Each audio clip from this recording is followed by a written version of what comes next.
in Gilas. Ibang experience din yun sa Gilas eh. Representing your country is malaking bagay talaga na ma-achieve mo as a basketball player. Kasi not all players naman na basketball enthusiast na talagang makakapaglaro at saka i-representa yung bansa natin. Playing in Gilas, most probably the biggest and the most hindi ko makakalimutan na bagay na nangyari sa basketball career ko. And playing Gilas, syempre you need to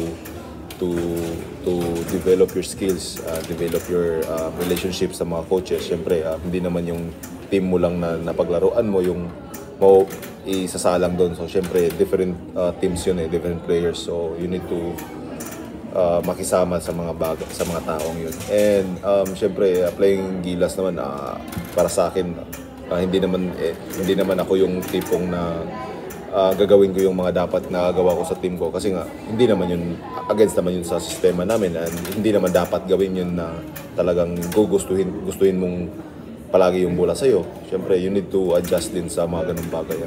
Siyempre, you need to put down your ego as a player na yung tipong mag-adjust ka sa sistema ng basketball doon.